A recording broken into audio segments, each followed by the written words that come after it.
Imagine standing at the edge of the ocean. You take a deep breath, dive in, and instead of panicking after a few seconds, you just keep breathing. No scuba tank, no snorkel, no awkward nose clips. Just your body, pulling oxygen straight out of the water like a fish. Crazy, right? Well, let's play with that what if. What if every human on Earth suddenly developed the ability to breathe underwater? Not for a minute, not for 10 minutes, but forever. You jump in, and your body just knows how to pull oxygen from water molecules. This isn't some mermaid fairy tale. It's a total rewrite of how our species works. And it could change almost every part of human life. Right now, one of our biggest limits is breathing. We live on land because our lungs only work with air. Sure, some people push the limits. Free divers, for example, can hold their breath for several minutes, and the world record is over 20 minutes. But even they eventually need to come up for air. Fish don't have that problem. They've got gills, special organs that pull oxygen straight out of water. If humans had something like that, the oceans would go from being a place we visit occasionally to a place we could actually live. Think about it. Oceans cover more than 70% of Earth's surface. That's a huge amount of space we barely touch. If we could breathe underwater, the entire blueprint of human civilization would change. Cities, economies, wars, vacations, even the way we think about food and survival. It wouldn't just be a fun ability. It would transform our species completely. But here's the funny part. Breathing underwater sounds simple, but the consequences are massive and weird.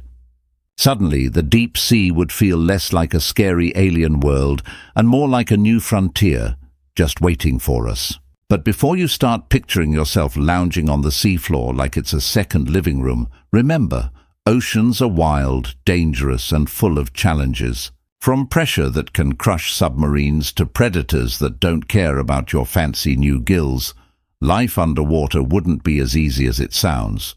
Still, it's fun to imagine. So in this video, we're going to dive deep, literally and figuratively, into this scenario. What happens to everyday life? What new possibilities open up? And what terrifying problems come with them? Let's take a breath underwater and find out.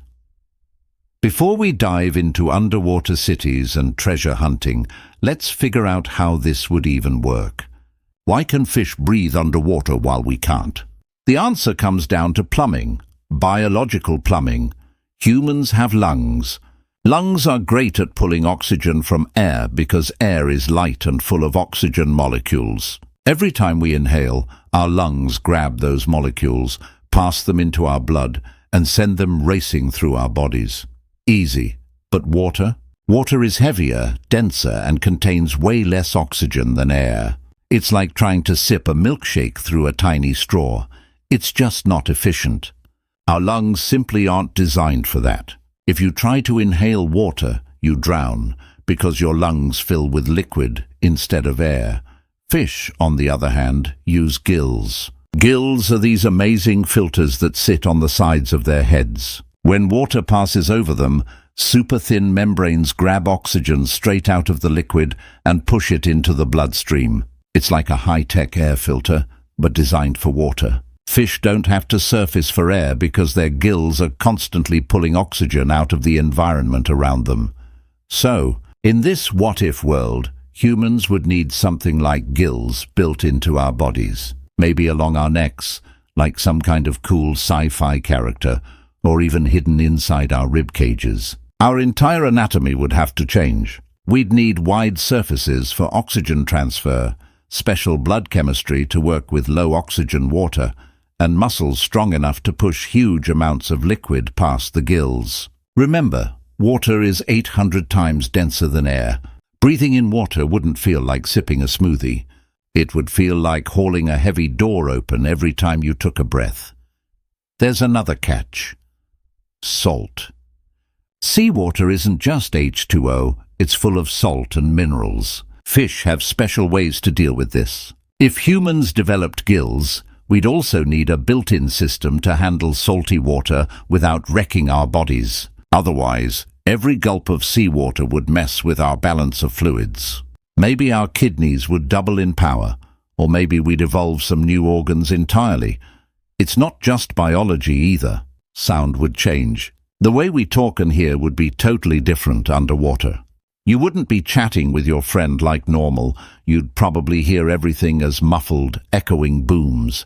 Imagine trying to gossip while sounding like a haunted whale. So yes, in this new reality, humans would be part lung, part gill, and part deep-sea creature, which is weird, but also kind of awesome. Okay, so now we've got gills. What's the first thing people would do? Probably head straight to the nearest pool, lake, or beach just to test it out. Imagine parents no longer yelling at their kids, "Don't go too far. Don't drown!" Because drowning wouldn't even be a thing anymore. Swimming lessons would be less about keep your head above water and more about don't get eaten by a curious seal. Playgrounds would change. Instead of monkey bars and slides, you'd have water parks everywhere. Schools might have underwater recess. Kids would be like little dolphins, spending hours below the surface, playing hide-and-seek in coral reefs instead of backyards. And vacations? Forget Disney World. People would book trips to underwater caves, coral kingdoms, or even the ruins of shipwrecks. Sports would transform too. Imagine professional underwater basketball or marathon swimming races that last for days. We'd probably invent whole new games. Underwater tag, bubble chasing, even extreme sports like deep-sea cliff diving. Athletes who excel on land might struggle underwater because moving in water requires a different kind of strength. So new celebrities would rise, champions not of running or jumping, but of gliding, flipping, and darting like fish. But not everything would be playtime. Everyday chores would change too. People might keep aquariums as part of their houses, not for decoration but for convenience. Why walk across the street when you can swim through a canal shortcut? Cities with rivers, like Paris or Chicago, would see people casually diving in on their way to work. Forget taxis. Imagine aqua Ubers, where you swim into a tunnel and ride the current to your destination. And then there's fashion. Regular clothes would be useless underwater. Cotton and jeans would just sag and drag you down. The world would probably invent stylish wetsuits, breathable fabrics, and maybe even everyday accessories like waterproof phones that you could actually text with while floating 50 feet below the surface. Designers would compete to see who could make the slickest underwater casual wear. Even our diets would shift. Seafood would be on the menu more than ever, but now you could catch it yourself. Imagine going out for a jog, except instead of running, you're chasing shrimp for dinner. Families might bond over weekend fishing trips, but without the fishing rods. Just mom, dad, and the kids diving down to scoop up dinner. In short, the line between land life and water life would blur. Humans wouldn't just live near the water, we'd live in it. Now imagine humanity not just visiting the ocean, but actually building homes and entire cities down there. Right now, more than half of the world's population lives within 50 miles of a coast. If we could all breathe underwater, many of us would simply move offshore and downward. Picture this: glass-domed neighborhoods glowing under the waves, streets made of bioluminescent coral, and homes nestled along the ocean floor like seashells. Some cities might be half on land and half underwater, connected by giant tubes where people can swim or walk through. Skyscrapers could rise not into the sky, but into the sea, with floors that extend hundreds of feet down. Imagine ordering a pizza from Deep Dome 23 instead of your local corner shop. The economy would explode with new industries. Construction companies would pioneer underwater architecture. Farmers could grow seaweed, kelp, or even shellfish in massive ocean farms, feeding billions of people. Mining companies would rush to harvest minerals from the seabed. Gold, silver, rare earth metals, resources that are currently too expensive or dangerous to extract. With humans breathing underwater, the deep sea would no longer be off-limits. And tourism. Forget five-star hotels. Resorts would start offering deep-sea vacations. Guests could sleep in transparent bubbles, surrounded by schools of glowing jellyfish, or wake up to the sight of humpback whales gliding past their windows. Honeymoons could take place in coral palaces, with couples swimming through underwater gardens instead of walking on sandy beaches. Transportation would change too. Instead of highways, there could be underwater current systems, fast-moving water tunnels that carry swimmers like conveyor belts. Think of it as an aquatic subway system. People could commute from an underwater suburb to a city center in minutes. No cars, no traffic jams, just the flow of the tide. Of course, not everything would be glamorous. Real estate battles would get heated. Who gets to live near the Great Barrier Reef? Who owns the wreck of the Titanic? Countries might argue about who controls underwater territory, leading to entirely new maps of borders and disputes. Imagine nations not only fighting over land, but also for the most beautiful coral neighborhoods or the richest mineral fields. So, while underwater cities sound like paradise, they'd also come with the same human problems we face on land: competition, ownership, and the never-ending chase for the best location. All right, so breathing underwater sounds like a dream. But before you pack your bags for your new home in Atlantis, let's talk about the big problems. Because the ocean isn't just a giant swimming pool, it's a brutal environment that doesn't care how cool your new gills are. First, pressure. The deeper you go, the heavier the water gets. For every 33 feet you dive, the pressure increases by about 1 atmosphere. At a couple of 100 feet, your ears pop.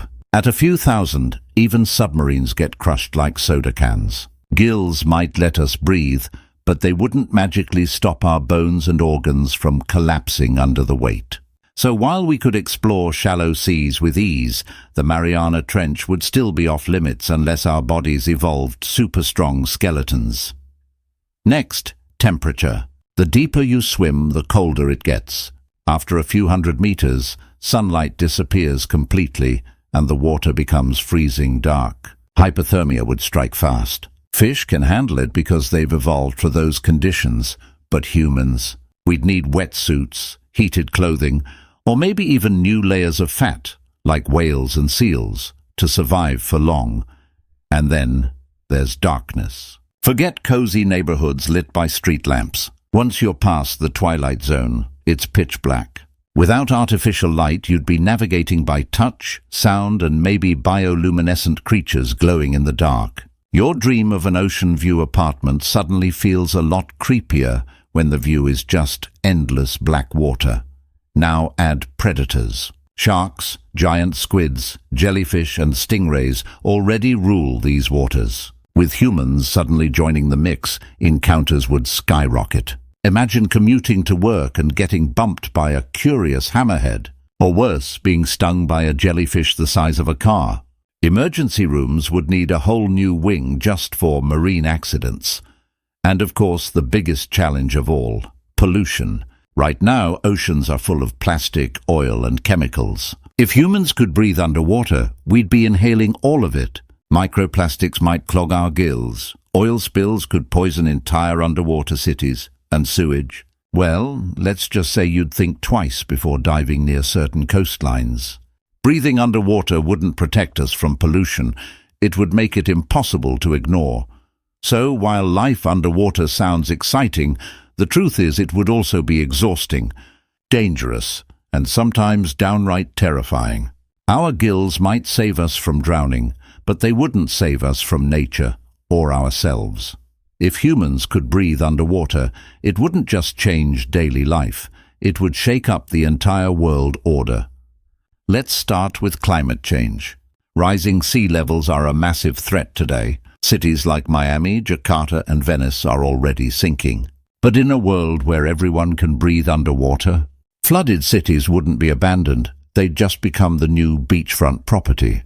Imagine strolling down underwater Times Square, where the billboards are glowing holograms projected through the water. Insurance companies would panic, but humans would adapt.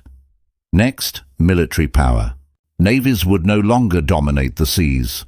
Ordinary people could swim across oceans without submarines or scuba gear. Soldiers could sneak into coastal cities through the water. Entire armies might move undetected beneath the waves. Countries would have to defend not just their skies and borders, but their seas too.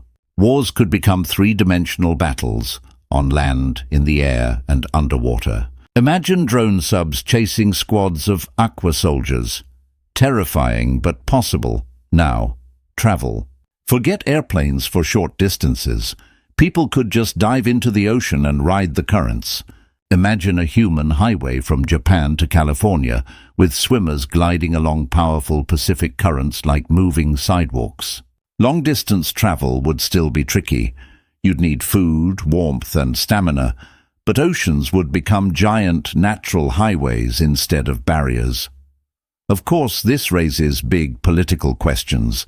Who owns the oceans? Right now, international law says no one owns most of the open sea. But if billions of people started living there, you can bet governments would claim chunks of the ocean floor the way they once claimed land. Borders would be redrawn, not on maps of continents, but across coral reefs and seabeds. And don't forget culture. Art, music, and religion would all shift.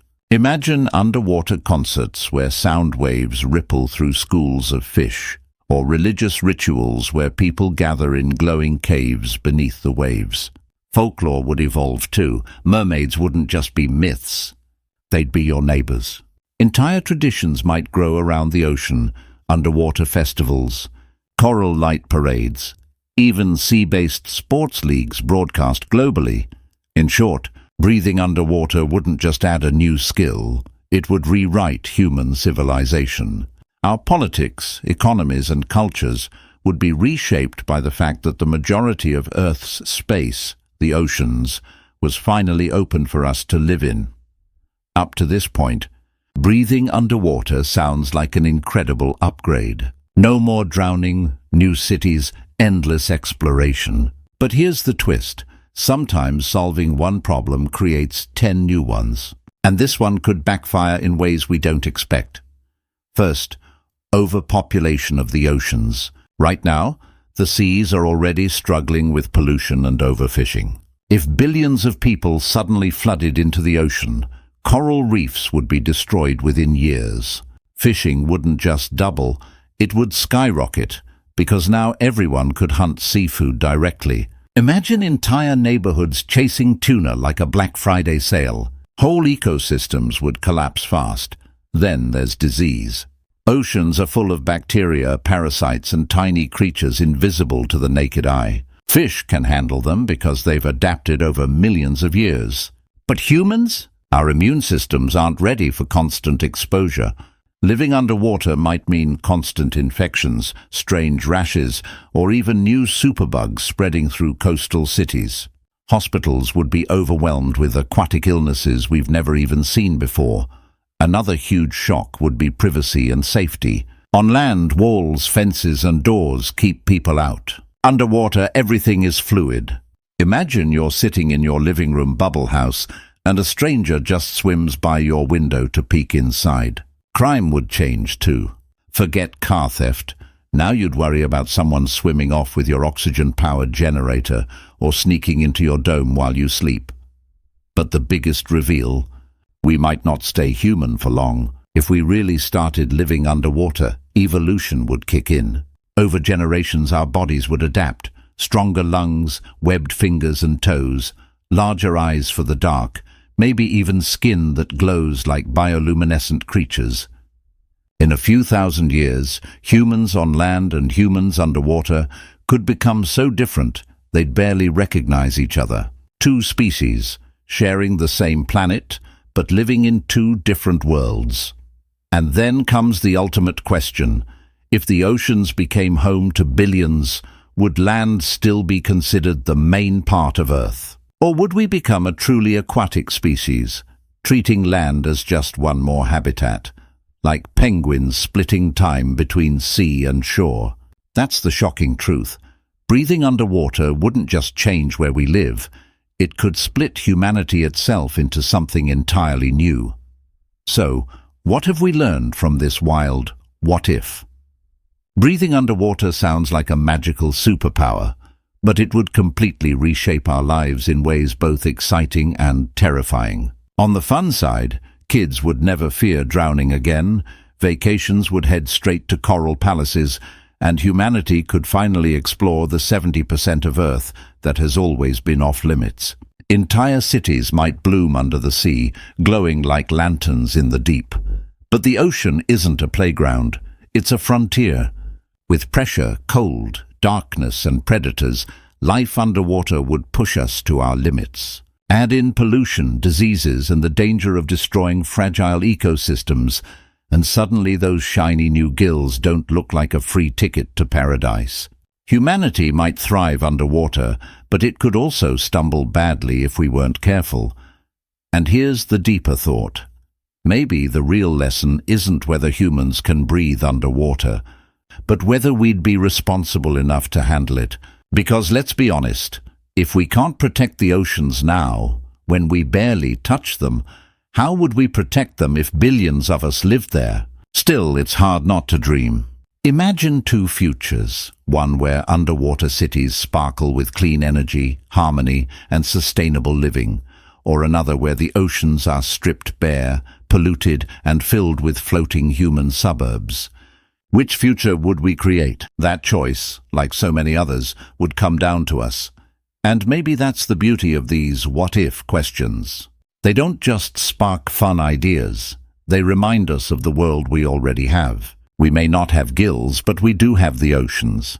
And they're already full of wonder, mystery, and life worth protecting. So, here's the big takeaway. Breathing underwater would change humanity forever. But maybe the bigger challenge is learning how to care for the oceans we've already got. Now I want to hear from you. If you had gills, would you move underwater or stay on land? Would you chase fish for dinner or build your dream home under the waves? Drop your thoughts in the comments. I'd love to read them. And if this deep dive made you think, make sure to hit that like button, share it with a friend, and subscribe for more what-if adventures. Until next time, keep imagining the impossible, and maybe keep a snorkel handy just in case.